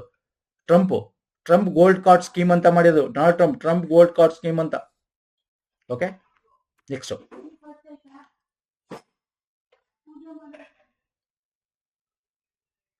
16 ವರ್ಷದೊಳಗಿನ ಮಕ್ಕಳಿಗೆ ಸಾಮಾಜಿಕ ಮಾಧ್ಯಮಗಳನ್ನು ನಿಷೇಧಿಸಿದ ವಿಶ್ವದ ಮೊದಲ ದೇಶ ಯಾವುದು? ಹೇಳಿ. 16 ವರ್ಷದೊಳಗಿನ ಮಕ್ಕಳಿಗೆ ಸಾಮಾಜಿಕ ಮಾಧ್ಯಮದ, so very important sir, example ಇಂತ ಕೇಳ್ತಾರೆ. ಫಸ್ಟ್ ದೇಶ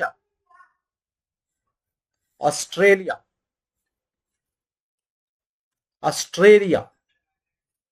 ಒಂದಷ್ಟು ಜನ ಪೇರೆಂಟ್ಸ್ ಮತ್ತೆ ಒಂದಷ್ಟು ಜನ ವೆಲ್ಕಮ್ ಮಾಡಿದ್ದಾರೆ, ಒಂದಷ್ಟು ಜನ ಇಟ್ ಈಸ್ ಎ ಕ್ರಿಟಿಸೈಸ್ ಮಾಡ್ತಾ ಇದ್ದಾರೆ. It is like A free speech ಗೆ ಒಂದ್ ರೀತಿ ಇದು ತಡೆ ಹೊಡೋದು ಅಂತ ಹೇಳಿ. ಬಟ್ ಅಲ್ಲಿ ಏನ್ ಮಾಡಿದ್ದಾರೆ ಅಂದ್ರೆ ಟಿಕ್ ಟಾಕ್, ಯೂಟ್ಯೂಬ್, ಇನ್ಸ್ಟಾಗ್ರಾಮ್, ಈ ತರ ಫೇಸ್ಬುಕ್, ಈ ತರದಕ್ಕೆ ಬ್ಲಾಕ್ ಮಾಡಬೇಕು 16 ಕಮ್ಮಿ ಇರೋರಿಗೆ. ಓಕೆ, ತುಂಬಾ ಜನ ಬೇರೆ ದಾರಿಗೆ ಹೋಗ್ತಾ ಇದಾರೆ ಅಂತ ಹೇಳಿ first country to ban social media for children under 16. Next, ಭಾರತದ ಮೊದಲ ಸ್ಥಳೀಯ ಹೈಡ್ರೋಜನ್ ಇಂಧನ ಕೋಶ ಪ್ರಯಾಣಿಕ ಹಡಗನ್ನು ಯಾವ ಸ್ಥಳದಲ್ಲಿ ಪ್ರಾರಂಭಿಸಲಾಯಿತು? ನೋಡಿ, ಹೈಡ್ರೋಜನ್ ಇಂಧನ ನಾವು ಯೂಸ್ ಮಾಡಿಕೊಂಡು ಇದೆಲ್ಲ ಸುದ್ದಿಯಲ್ಲಿ ಪ್ರೀವಿಯಸ್ ಇಯರ್ ಎಲ್ಲ ನೋಡಿದೀವಿ. ಒಂದು ಸರಕುಗಳನ್ನ ಮಾಡಕ್ಕೆ ಮಾಡಿದ್ರು. ಇವಾಗ ಜನರನ್ನ ಸಾಗಲಿಕ್ಕೆ, ಜನರ ಒಂದು ಸಾಗಣೆಗೋಸ್ಕರ ಯೂಸ್ ಮಾಡ್ತಾ ಇರ್ತಕ್ಕಂಥ ಪ್ರಯಾಣಿಕರ ಸಾಗಣೆಗೆ. ಎಲ್ಲಿ ಅಂದ್ರೆ ವಾರಣಾಸಿ.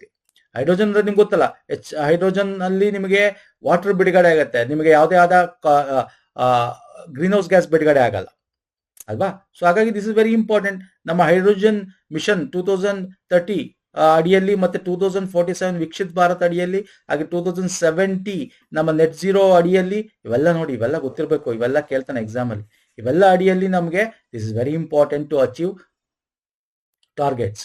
ಹಾಗಾಗಿ this all hydrogen fuel cell passenger vessel ವಾರಣಾಸಿಯಲ್ಲಿ ಅವರು ಇದು ಮಾಡಿದ್ರು. ಟ್ರಾನ್ಸ್ಪೋರ್ಟೇಷನ್ ಇನ್ಲ್ಯಾಂಡ್ ವಾಟರ್ ಅಲ್ಲಿ ಜನರನ್ನ, ಪ್ರಯಾಣಿಕರನ್ನ ಒಂದು ಕರೆದೊಯ್ಯಲು. Okay, next.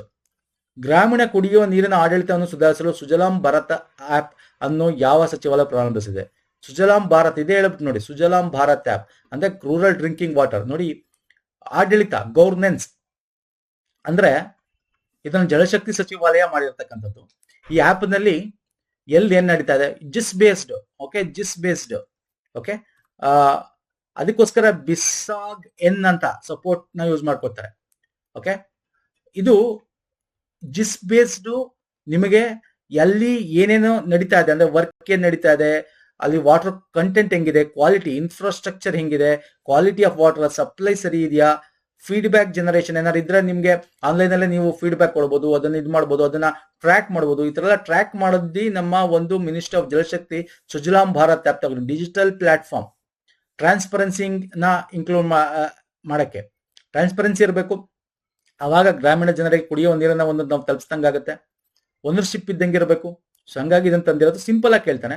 It is a integrated with PM Gati Shakti GIS Sujalam Bharat app.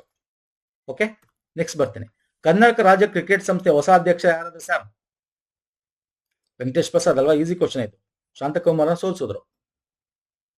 ಹಾಗೆ BWSSB ಅಧ್ಯಕ್ಷ ಯಾರು? BWSSB ಗೊತ್ತಿರಬೇಕು, ಅವರು ಚೇಂಜ್ ಆಗಿದ್ರಲ್ಲ. ಬಿನ್ನಿ ಇಲ್ಲ, ರೋಜರ್ ಬಿನ್ನಿ ಇಲ್ಲ, ಯಾರು ಹೇಳಿ? ಕಮೆಂಟ್ ಮಾಡಿ ಫಟಾಫಟ್ ಅಂತ. ಫೈನ್ ಸರ್, ಇದ್ರ ಬಗ್ಗೆ ತಿಳ್ಕೊಳ್ಳಿ ಸಾಕು, ಜಾಸ್ತಿ ಬೇಕಾಗಿಲ್ಲ. ಎಷ್ಟು ಓಟು ಅವೆಲ್ಲ ಕೊಟ್ಟಿದ್ದೀನಿ, ಬೇಕಾಗಿಲ್ಲ. ನೆಕ್ಸ್ಟ್ ಬರ್ತಾನೆ. ಮಧ್ಯಪ್ರದೇಶದ 3ನೇ ಚಿರತೆ ಆವಾಸ ಸ್ಥಾನವಾಗಿ ಅಭಿವೃದ್ಧಿಪಡಿಸಲು ಮೋಹನ್ ಯಾದವ್ ಸಚಿವ ಸಂಪುಟವು ಯಾವ ವನ್ಯಜೀವಿ ಮೀಸಲು ಪ್ರದೇಶ ಅನುಮೋದಿಸಿದೆ?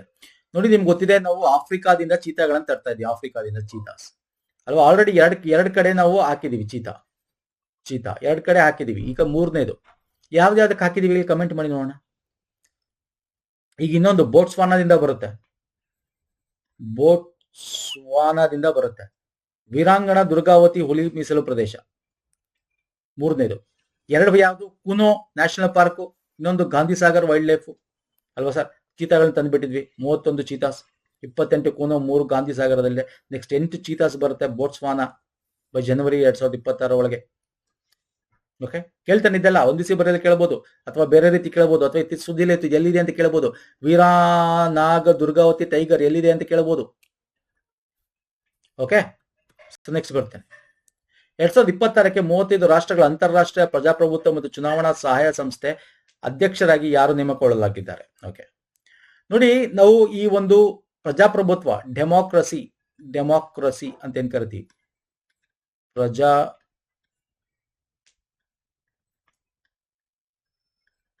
ಪ್ರಭುತ್ವ, ಈ ಡೆಮೋಕ್ರಸಿಗೆ ಸಂಬಂಧಪಟ್ಟಂತೆ ಬರೀ ಡೆಮೋಕ್ರಸಿ ನೇಷನ್ಸ್ಗಳು ಒಂದಷ್ಟು ಸೇರ್ಕೊಂಡು ಮಾಡಿದೆ. ಈಗ US ಡೆಮೋಕ್ರಸಿ ಇದೆ, ಆದ್ರೂ ಅವ್ರು ಮೆಂಬರ್ ಆಗಿಲ್ಲ. ಜಪಾನ್ ಅವರು ಮೆಂಬರ್ ಆಗಿಲ್ಲ. ಇಲ್ಲಿ ಡೆಮೋಕ್ರಸಿನ ಇಂಪ್ರೂವ್ ಮಾಡೋದು ಹೆಂಗೆ ಅಂತ, ಹಾಗಾಗಿ ಇಂಟರ್ನ್ಯಾಷನಲ್ ಡೆಮೋಕ್ರಸಿ ಓಕೆ ಒಂದು ಸಂಸ್ಥೆನೇ ಇದೆ, ಚುನಾವಣಾ ಸಹಾಯ ಸಂಸ್ಥೆ ಅಂತ. ಅದಕ್ಕೆ ನಮ್ಮ ಭಾರತದ CEC ಚೀಫ್ ಎಲೆಕ್ಷನ್ ಕಮಿಷನರ್ ಏನಿದ್ದಾರೆ ಜ್ಞಾನೇಶ್ ಕುಮಾರ್, ಅವರು ಅದಕ್ಕೆ ಆಯ್ಕೆ ಆಗಿದ್ದಾರೆ, ಚೇರ್ಪರ್ಸನ್ ಆಗಿದ್ದಾರೆ. ಓಕೆ, ಸೊ ಇದನ್ನ ಎಕ್ಸಾಮ್ ಅಲ್ಲಿ ಕೇಳಬಹುದು ಕರೆಂಟ್ ಅಫೇರ್ ಅಲ್ಲಿ. ಭಾರತವು ಅಂತಾರಾಷ್ಟ್ರೀಯ ಕಡಲ ಸಂಸ್ಥೆ ಮಂಡಳಿಗೆ ಯಾವ ಅವಧಿಗೆ ಮರು ಆಯ್ಕೆ ಆಯಿತು? ಇಂಟರ್ನ್ಯಾಷನಲ್ ಮ್ಯಾರಿಟೈಮ್ ಆರ್ಗನೈಸೇಷನ್ಗೆ ಭಾರತ ರಿಎಲೆಕ್ಟ್ ಆಗಿದೆ. ಯಾವ ಅವಧಿಗೆ ಹೇಳ್ತೀರಾ?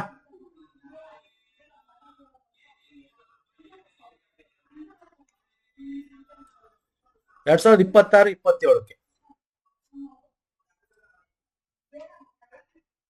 ಓಕೆ, ತುಂಬಾ ಡೀಟೇಲ್ ಬೇಕಾಗಿಲ್ಲ. ಒನ್ಸ್ ಅಗೇನ್ ನಿಮ್ಗೆ ಏನ್ ಕೇಳಬಹುದು, ಈ ಸುದ್ದಿಯಲ್ಲಿದೆ, ಬೇಕಾದ್ರೆ IMO ಎಲ್ಲಿದೆ ಕಮೆಂಟ್ ಮಾಡಿ, ನಿಮ್ಗೆ ಹೋಮ್ ವರ್ಕ್ ಅನ್ಕೊಳ್ಳಿ. ನೋಡಿ, ನಾನು ಏನ್ ಕೇಳ್ತಾ ಇದ್ದೀನಿ ಕ್ವಶನ್, ಅಟ್ಲೀಸ್ಟ್ ಒಂದ್ 2-3 ಕ್ವಶನ್ಸ್ ಕೇಳ್ತಾ ಇದ್ದೀನಿ ಸ್ನೇಹಿತರೆ, ಮ್ಯಾಕ್ಸಿಮಮ್ ಒಂದು 2-3 ಆಗಿರ್ಬೋದು ಅಷ್ಟೇ. ಇದನ್ನ ಕಮೆಂಟ್ ಮಾಡಿ, ಗೊತ್ತಿಲ್ಲ ಅಂದ್ರೆ ಸರ್ಚ್ ಮಾಡಿ, ಅದನ್ನ ಕಮೆಂಟ್ ಮಾಡಿ. ಸೊ ಇದೆಲ್ಲ ನೀವು ಅಪ್ಡೇಟ್ ಆಗ್ಬೇಕು. ಕೇಳಬಹುದು IMO ಹೆಡ್ ಕ್ವಾರ್ಟರ್ಸ್ ಎಲ್ಲಿದೆ ಕೇಳಬಹುದು. ಒಟ್ಟು 40 ಎಲೆಕ್ಟೆಡ್ ಮೆಂಬರ್ಸ್ ಇದ್ದಾರೆ. ಅದ್ರಲ್ಲಿ ನಾನು ನಿಮ್ಗೆ ಹೇಳ್ತಾ ಇದ್ದೆ, ನಿಮಗೆ IMO ವೆರಿ ಇಂಪಾರ್ಟೆಂಟ್. ನಮ್ಗೆ ಈಗ ಭಾರತ ನಮ್ಮ ಒಂದು ಇವು ಹಿಂದೂ ಮಹಾಸಾಗರದಲ್ಲಿ ಏನಿದೆ ಒಂದು ಇದಕ್ಕೆ ಒಳ್ಳೆ ಒಂದು ಕಂಟ್ರೋಲ್ ಮಾಡಬೇಕಲ್ಲ, ಸೊ ಮಾಡ್ತಾ ಇದೆ ಕೂಡ. ಹಾಗಾಗಿ ಇಂಟರ್ನ್ಯಾಷನಲ್ ಮ್ಯಾರಿಟೈಮ್ ಆರ್ಗನೈಸೇಷನ್ಗೆ ಚೇರ್ಪರ್ಸನ್ ಆಗಿ ಆಯ್ಕೆ ಆಗಿದೆ, ರಿಎಲೆಕ್ಟ್ ಆಗಿದೆ. ನೋಡಿ, ಈಗ ರಾಮದೇವರ ದೊಡ್ಡ ಸ್ಟ್ಯಾಚು, ಬ್ರೌನ್ಸ್ ಸ್ಟ್ಯಾಚು ಇಡೀ ಪ್ರಪಂಚದಲ್ಲಿ ನಿಮಗೆ ಅಯೋಧ್ಯೆಯಲ್ಲಿಲ್ಲ, ಗೋವಾದಲ್ಲಿದೆ. ಗೋವಾದ ಐತಿಹಾಸಿಕ ಶ್ರೀ ಸಂಸ್ಥಾನ ಗೋಕರ್ಣ ಪತರ್ಗಲಿ ಜೀವೋತ್ತಮ ಮಠದಲ್ಲಿ 77 ಅಡಿ ಎತ್ತರದ ಕಂಚಿನ ಪ್ರತಿಮೆಯನ್ನ ನರೇಂದ್ರ ಮೋದಿ ಅವರು ಅನಾವರಣಗೊಳಿಸಿದ್ರು. ಓಕೆ, ಇದನ್ನ ನಾನು ಇಲ್ಲಿ ಕೇಳಿದ ಕ್ವಶನ್ ಏನು ಅಂದ್ರೆ, ಯಾರು ರಚಿಸಿದ್ರು ಅಂತ. ಇದನ್ನ ರಚನೆ ಅಂದ್ರೆ ಇದನ್ನ ಡಿಸೈನ್ ಮಾಡಿದ್ದು ಯಾರು ಅಂತ. ರಾಮ್ ವಿ ಸುತಾರ್ ಯಾರು ಹೇಳ್ತೀರಾ? ಸ್ಟ್ಯಾಚ್ಯೂ ಆಫ್ ಯೂನಿಟಿ ಇದೆಯಲ್ಲ ಗುಜರಾತ್ ಅಲ್ಲಿ, ಅದನ್ನು ಇವರು ಡಿಸೈನ್ ಮಾಡಿದ್ದು, Ram V Sutar. Okay, 77 feet bronze. ಯಾಕೆ ಇಲ್ಲಿ ಮಾಡಿದ್ರು? ಆ ಮಠ ಏನಿದೆ ಗೋವಾದಲ್ಲಿ 550 ವರ್ಷಗಳಾಗಿದೆ, ಹಂಗಾಗಿ ಅದರ ಹೊತ್ತಲ್ಲಿ ನಿರ್ಮಿಸಿದ್ರು, ಹಾಗಾಗಿ ಇದನ್ನು ಉದ್ಘಾಟನೆ ಮಾಡಿದ್ರು. ನೆಕ್ಸ್ಟ್, ಕೈಯಿಂದ ತಯಾರಿಸಿದ ಬುಡಕಟ್ಟು ಬ್ಲೇಡ್ ಅರುಣಾಚಲ ಪ್ರದೇಶ ಸಾಂಸ್ಕೃತಿಕ ಪರಂಪರೆಯಲ್ಲಿ ಬೇರೆಯವರು ವಿಶಿಷ್ಟ ಕರಕುಶಲ ವಸ್ತುವನ್ನು ಗುರುತಿಸಿ GI ಟ್ಯಾಗ್ ಪಡೆದಿದೆ. ಅರುಣಾಚಲ ದಾವೋದ GI ಮಾನ್ಯತೆಯ ಸಂದರ್ಭದಲ್ಲಿ ದಾವೋ ಎಂದರೇನು? ನೋಡಿ, GI ಟ್ಯಾಗ್ ಅರುಣಾಚಲ ಪ್ರದೇಶದ ದಾವೋ ಅನ್ನೋದಕ್ಕೆ ಕೊಟ್ಟಿದ್ದಾರೆ. ಇಟ್ ಈಸ್ ಎ ಕೈಯಿಂದ ಮಾಡಿರತಕ್ಕಂತ ಒಂದು ಬುಡಕಟ್ಟು ಬ್ಲೇಡ್, ಕೈಯಿಂದ ನಕಲಿ ಮಾಡೋದು, ಬ್ಲೇಡ್ ತರನೇ ಕೈಯಿಂದ ಮಾಡಿರತಕ್ಕಂಥದ್ದು. ಸೊ ಬುಡಕಟ್ಟು ಬ್ಲೇಡ್, ಅದು ಸಿಂಪಲ್ ಆಗಿ ತಿಳ್ಕೊಳ್ಳಿ, ಜಾಸ್ತಿ ಬೇಡ ಇದ್ರ ಬಗ್ಗೆ. ಗಿನ್ನಿಸ್ ವಿಶ್ವ ದಾಖಲೆಗಳಿಂದ ವಿಶ್ವದ ಅತಿ ಉದ್ದದ ಸಂಪೂರ್ಣ ಚಾಲಕ ರಹಿತ ಮೆಟ್ರೋ ಎಂದು ಗುರುತಿಸಲ್ಪಟ್ಟ ಮೆಟ್ರೋ ಯಾವುದು? ಗಿನ್ನಿಸ್ ದಾಖಲೆಗೆ ಸೇರಿದೆ. ಅಂದ್ರೆ ಚಾಲಕರೇ ಇಲ್ಲ, ಅಷ್ಟು ಚಾಲಕಿಲ್ಲ, ಅತಿ ಉದ್ದದ ಮೆಟ್ರೋ ರಿಯಾದ್ ಮೆಟ್ರೋ. ಓಕೆ, ಎಲ್ಲಿದೆ? Saudi Arabia. 172 ಕಿಲೋಮೀಟರ್ ಅಷ್ಟು ಕವರ್ ಮಾಡಿದೆ, 85 ಸ್ಟೇಷನ್ಸ್ ಕವರ್ ಮಾಡಿ, longest metro. Okay, Riyadh metro, Saudi Arabia. Longest driver less metro ಅಂತ ಕರಿತೀವಿ. ಡ್ರೈವರ್ ಲೆಸ್ ಬಗ್ಗೆ ಮಾತಾಡ್ತಾ ಇರೋದು, ಅಂದ್ರೆ ವಿತೌಟ್ ಎನಿ ಚಾಲಕ ಇಲ್ಲದೆ ಮಾಡಿರ್ತಕ್ಕಂಥದ್ದು. ಓಕೆ, ನವದೆಹಲಿಯ ಕೆಂಪುಕೋಟೆಯಲ್ಲಿ ನಡೆದ 20ನೇ ICH ಸಮಿತಿಯ ಅಧಿವೇಶನದಲ್ಲಿ ಭಾರತಕ್ಕೆ ಐತಿಹಾಸಿಕ ಕ್ಷಣ ಗುರುತಿಸುವ ಮೂಲಕ ದೀಪಾವಳಿಯನ್ನು ಯುನೆಸ್ಕೋದ ಅಮೂರ್ತ ಸಾಂಸ್ಕೃತಿಕ ಪರಂಪರೆಯ ಪಟ್ಟಿಗೆ ಅಧಿಕೃತವಾಗಿ ಸೇರಿಸಲಾಗಿದೆ. ದೀಪಾವಳಿಯ ಸೇರ್ಪಡೆಯೊಂದಿಗೆ ಭಾರತದಿಂದ ಎಷ್ಟು ಅಂಶಗಳು ಈಗ ಯುನೆಸ್ಕೋದ ಅಮೂರ್ತ ಸಾಂಸ್ಕೃತಿಕ ಪರಂಪರೆಯ ಪಟ್ಟಿಯ ಭಾಗವಾಗಿದೆ? ಓಕೆ, ನಿಮಗೆ ಇದು very important question. Intangible culture heritages ಇರುತ್ತೆ. ಇಂಟ್ಯಾಂಜಿಬಲ್ ಅಂದ್ರೆ ಜಸ್ಟ್ ನಾವು ಆಚರಣೆ ಮಾಡ್ತೀವಿ, ಮುಟ್ಟಕ್ಕಾಗಲ್ಲ. ಇಂಟ್ಯಾಂಜಿಬಲ್ ಅಂದ್ರೆ ಸೊ ಈ ತರದ್ದು ಒಟ್ಟು ಭಾರತದಲ್ಲಿ ಎಷ್ಟಿದೆ ಇದು ಸೇರಿ. ದೀಪಾವಳಿನ ಮಾಡಿದ್ದೀವಿ, ನಿಮ್ಗೆ ಗರ್ಬಾ ಡ್ಯಾನ್ಸ್ ಮಾಡಿದ್ರು ಇತ್ತೀಚೆಗೆ 2 ವರ್ಷದ ಮುಂಚೆ ಗುಜರಾತ್. ಆ ಥರ ಇನ್ನೊಂದಷ್ಟು ಮಾಡಿದ್ವಿ ಅಲ್ವಾ. ಯುನೆಸ್ಕೋ ಒಂದು ಇಂಟ್ಯಾಂಜಿಬಲ್ ಹೆರಿಟೇಜ್ ಲಿಸ್ಟ್ಗೆ ಸೇರಿರೋದು ಒಟ್ಟು ಈಗ ಇದು ಸೇರಿ 16. ನಾನು ಲಿಸ್ಟ್ ಕೊಡ್ತೀನಿ ನಾನು ನಿಮ್ಗೆ ಇಲ್ಲಿ. 2008ರಲ್ಲಿ ರಾಮ್ ಲೀಲಾ ಇಂದ ಸ್ಟಾರ್ಟ್ ಆಗುತ್ತೆ, ಉತ್ತರ ಪ್ರದೇಶದ್ದು. ಅದಾದ್ಮೇಲೆ ವೇದಿಕ್ ಚಾಂಟಿಂಗ್ ಬಗ್ಗೆ ಸ್ಟಾರ್ಟ್ ಆಗುತ್ತೆ, ಚಾಹು ಡ್ಯಾನ್ಸ್. ಇತ್ತೀಚೆಗೆ ನೋಡಿದ್ರೆ ನೋಡಿ 2025 ದೀಪಾವಳಿ, 24ರಲ್ಲಿ ನವರೋಜ್ ಉತ್ಸವ ಪ್ಯಾನ್ ಇಂಡಿಯಾ, 23 ಗರ್ಬಾ ಗುಜರಾತ್, 21 ದುರ್ಗಾ ಪೂಜಾ ಕೋಲ್ಕತ್ತಾ, ಕುಂಭಮೇಳ 2017ರಲ್ಲಿ ಸೇರಿಸಲಾಗಿತ್ತು. ಯೋಗ 2016ರಲ್ಲಿ ಇಂಟ್ಯಾಂಜಿಬಲ್ ಒಟ್ಟು ಎಷ್ಟಿದೆ ಕ್ಯಾಲ್ಕುಲೇಟ್ ಮಾಡಿ 2008ರಿಂದ ಹಿಂಗೆ ಹೋಗಿ ನೋಡ್ತಾ ಬನ್ನಿ, ಒಟ್ಟು ಅಷ್ಟು 16 ಇದೆ. ಓಕೆ, ಯುನೆಸ್ಕೋ ಇಂಟ್ಯಾಂಜಿಬಲ್ ಲಿಸ್ಟ್ ಕೇಳ್ಬೋದು, ಒಂದೇ ಸಿಬರಿಯಲ್ಲಿ ಕೇಳ್ಬೋದು. ಇತ್ತೀಚೆಗೆ ಆಗಿರೋದು ಅಟ್ಲೀಸ್ಟ್ ನಿಮಗೆ 25, 24, 23, 21 ತಿಳ್ಕೊಳ್ಳಿ. 17 ತನಕ ಕುಂಭಮೇಳ ತನಕ ತಿಳ್ಕೊಳ್ಳಿ. ಯಾಕಂದ್ರೆ ಕುಂಭಮೇಳ ಆಯ್ತಲ್ಲ ಲಾಸ್ಟ್ ಇಯರ್, ಕೇಳ್ಬೋದು ಬೇಕಾರೆ. ಇದು ಇಂಟ್ಯಾಂಜಿಬಲ್ ಹೆರಿಟೇಜ್ ಲಿಸ್ಟ್ ಇದೆ ಯುನೆಸ್ಕೋ, ಎಸ್ ಇದೆ. ಅರ್ಥ ಆಗ್ತಿದೆಯಲ್ಲ? ಎಸ್. ನೋಡಿ, ಒಂದಷ್ಟು ಇಂಪಾರ್ಟೆಂಟ್ ಇದನ್ನ ತುಂಬಾ ತುಂಬಾ ಕ್ವಶನ್ಸ್ಗಳನ್ನ ಕಮ್ಮಿ ಟೈಮಲ್ಲಿ ನಿಮಗೆ ಕ್ವಾಲಿಟಿ ಇದು ಸಿಗ್ಲಿ ಅಂತ ಪಾಯಿಂಟ್ ಟು ಪಾಯಿಂಟ್ ಡಿಸ್ಕಸ್ ಮಾಡಿದ್ದೀನಿ. ಒಂದಷ್ಟು ಕ್ವಶನ್ಸ್ ಡೀಟೇಲ್ ಆಗಿ ನಾವು ವೀಕ್ಲಿ ಮಾಡ್ತೀವಿ. ಡೀಟೈಲ್ಡ್ ಬೇಸಿಕ್ಸ್ ಅದರದ್ದು ಸಂಬಂಧ ವೀಕ್ಲಿ ಕರೆಂಟ್ ಅಫೇರ್ ಮಾಡ್ತೀವಿ, ದಯವಿಟ್ಟು ಚೆಕ್ ಮಾಡ್ಕೊಳ್ಳಿ. ಮ್ಯಾರಥಾನ್ ವಿಡಿಯೋಸ್ ನೋಡ್ಕೊಳ್ಳಿ. ಮ್ಯಾರಥಾನ್ ವಿಡಿಯೋಸ್ ಎಕ್ಸಾಮ್ ಹತ್ರ ಇದೆ, ನಿಮಗೆ ಇಂಪಾರ್ಟೆಂಟ್ ಆಗಿರುತ್ತೆ.